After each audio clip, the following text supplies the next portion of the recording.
Hello, welcome to Actual Spinster. My name is Anna Marie and today I'm going to talk about some like food writing, food-based books that I've read or that I sort of want to read or that I own. This is inspired by a readathon that's currently going that is hosted by the Untrained Librarian, or Ashley I think, and Sophie from Redhead Reading, called Foodie February, and it runs from the 16th to the 29th of February. And yeah, this book is not a TBR for what I'm going to read in that time. Like, I don't think I'm going to read any of these, but I was inspired to kind of think about food writing and like food books on my shelves, and so I wanted to kind of make this little like TBR as a way to basically talk about these books and like what books I have and what books I'm interested in. There are, I believe, for the readathon, 4 prompts, and it kind of depends obviously when I make this video, like put this video up for like if that's useful for people. I believe they are like tasting notes, so sweet, sour, savoury and spicy. I don't think any of my books really like naturally fall into these categories, so I probably won't talk about them, but yeah. Also, I'm eating some food whilst I make this, so I guess that's like kind of relevant. So I did struggle quite a lot to find food writing on my bookshelves, and I suppose some of that is because I don't read that much non-fiction. So the first kind of books I want to show, I guess, which I think heed more so to the readathon, even if they aren't necessarily books that you read like as books like through, but I do have these 2 cookbooks, one of which I have shown recently. This is out of our kitchen closets, San Francisco Gay Jewish Cooking, one of the best books I could ever hope to receive. And then this book is Midnight Chicken and Other Recipes Worth Living For by Ella Risbridger.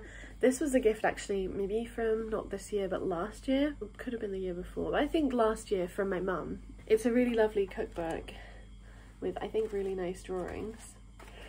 I would actually love to hear from people who have cookbooks that they want to like cook through and like how they do that. Do you have any systems or plans to help you do that? Because I mean, one thing that I feel like with my cooking capacity is that like I have chronic fatigue, so I'm constantly trying to use as little energy in order to make food and like to eat as possible, and I just don't have, you know, like standing up for a long time in the kitchen just really, well, even for a short time sometimes, you know, like anyway, so that doesn't lend itself to just like sort of culinary creativity in a way that I would love. I'd love to be able to just kind of be like, oh, well, today I'm gonna do this. And I guess also that means I'm not especially adventurous in terms of like the food I eat, because it needs to work. And then also I do have a lot of like my own personal sensory and tasting like feelings and opinions, as might be evident considering my conversation last year or whatever about fruit. But yeah, so I haven't made much from this. I've made a couple recipes. But it's a really lovely book because of the way it approaches food and eating. It's just like, it's about joy. It's not about doing it right. It's not about being perfect. It's just about joy, finding the joy in cooking. And I remember, let's see, I think this made me cry the last time I read this. Yeah, there's like a final bit at the end here. It sort of looks like this. This may have looked like a cookbook, but what it really is an annotated list of things worth living for, a manifesto of moments worth living for. Dinner parties and Saturday afternoons in the kitchen and lazy breakfasts and picnics on the heath, evenings alone with a bowl of soup or a heavy pot of clams for one, the bright clean song of lime and salt and the smoky hum of caramel-edged onions, soft goat's cheese and crisp pastry, a 6-hour ragu simmering on the stove, a glass of wine in your hand. Moments, hours, mornings, afternoons, days, and days worth living for add up to weeks, and weeks worth living for add up to months, and so on until you've unexpectedly built yourself a life worth having, a life worth living. Your life is like a stock pot, simmering with all these minutes, everything you've ever learned and everything you've ever loved. Every time you're in the kitchen, you're alive with all the people whose books you've read, and the people who taught you, and the people who loved you. Nobody is born knowing how to cook. It all comes from people, breaking bread together, and talking and loving and sharing, and it is probably terribly trite, but I can't think of anything more important than this.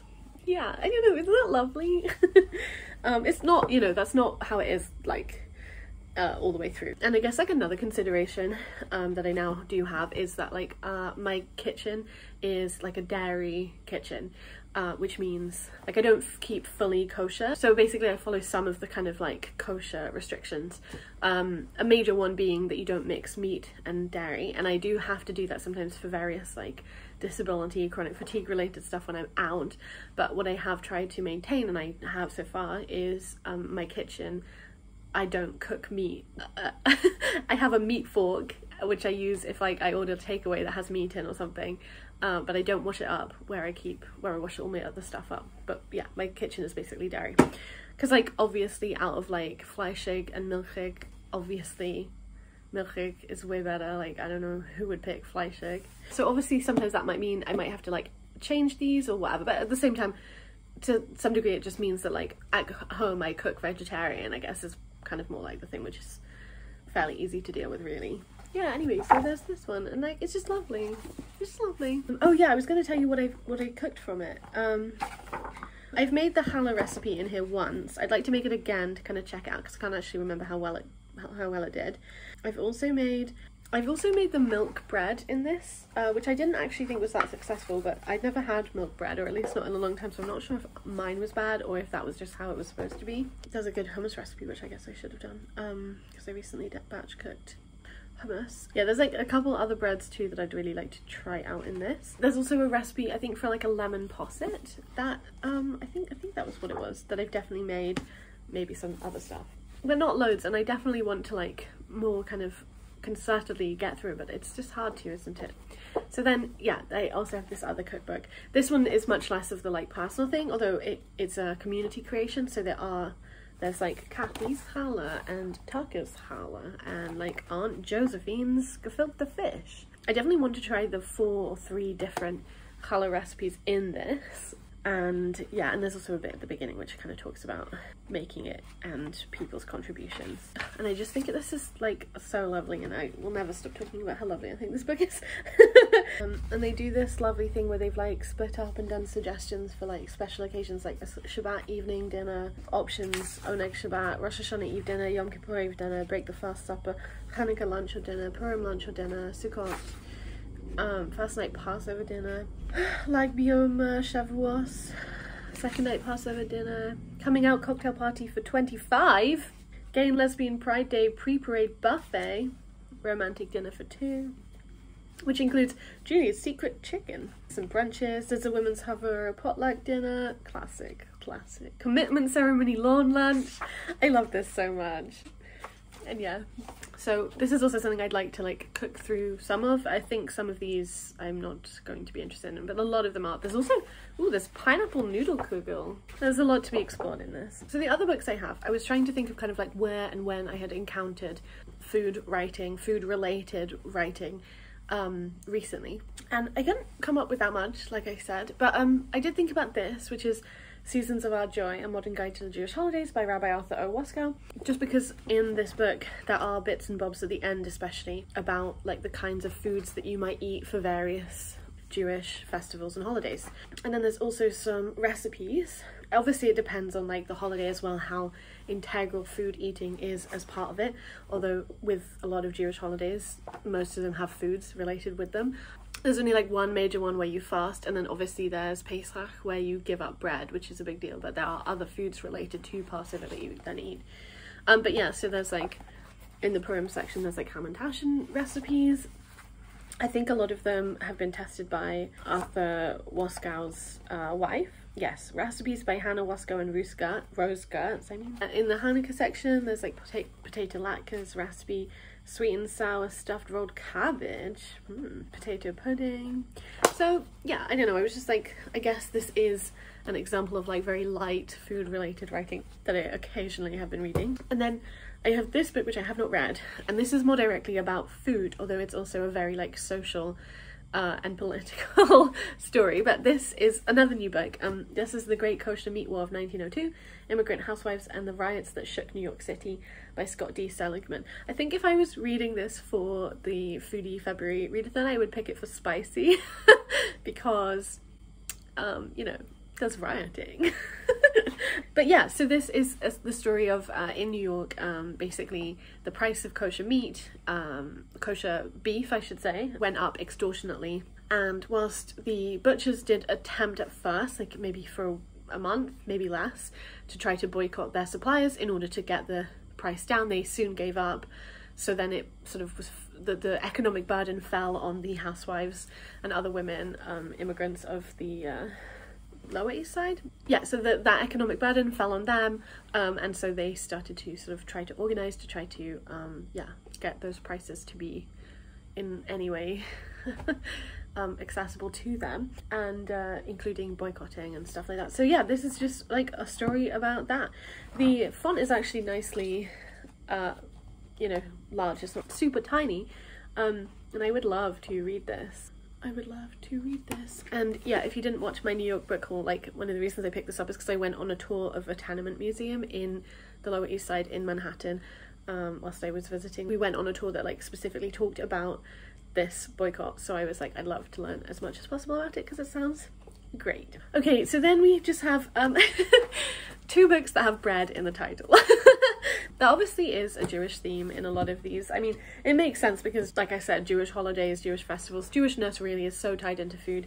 Food culture is so important. I mean, it's important to like every culture, isn't it, really? But you know, I guess sometimes it feels more or less like the focus or like the level of like intricacy involved in like the food and the way that the food is talked about, or part of the story of what like you tell yourself, both religiously and culturally. I guess that's sort of what, yeah. But anyway, so yeah, those are the three Jewish books so far. And then I actually do have this other Jewish book too, which is called Bread Givers. I don't think it's really about bread, but it does have bread in the title. That's that. Yeah, but this is Bread Givers by Anzia Yazierska, which is about Sarah Smolinski, the youngest daughter of an Orthodox rabbi, growing up, doesn't want to follow in the path of womanhood set out for her. And it's set during the 1920s on New York's Lower East Side, and it's about her struggle for independence and self-fulfillment.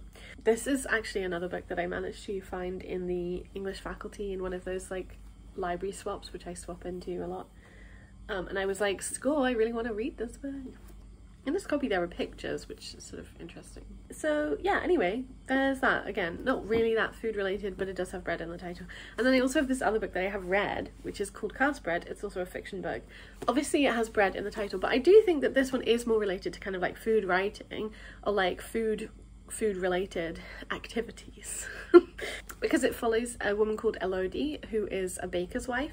It's sort of about what happens when this like charismatic new, I think, American couple, or like at least one of them is like an American ambassador, I think, arrive in her, you know, village, and she is like sort of made alive with desire and the pain of her normalcy, and she becomes sort of intoxicated by, especially Violet, I think is her name, the wife. And then, yeah, I don't know, I guess it's also like she is a baker's wife, and like I think baking and making food consumption as well, those are important parts of this novel. Like what you take into yourself, or by eating what you can bring into yourself too, and how sort of interconnected food is for everybody, and bread especially, I guess. It's also not a very like straightforward novel, like it's very hazy and unclear, but yeah, anyway, I just thought I would like say it because again, I was obviously scraping the barrel for stuff I can talk about in this context. Let me know if you have any food writing you'd like to specifically recommend me. I feel like I'm asking for a lot of recommendations recently, but you were so amazing on my recommendations video, so yeah. Or if you're going to participate in Foodie February, I'll leave a link to all the information in the description box. Yeah, and if you are participating, I hope you're reading some nice books, and I will talk to you when I next talk to you. Bye!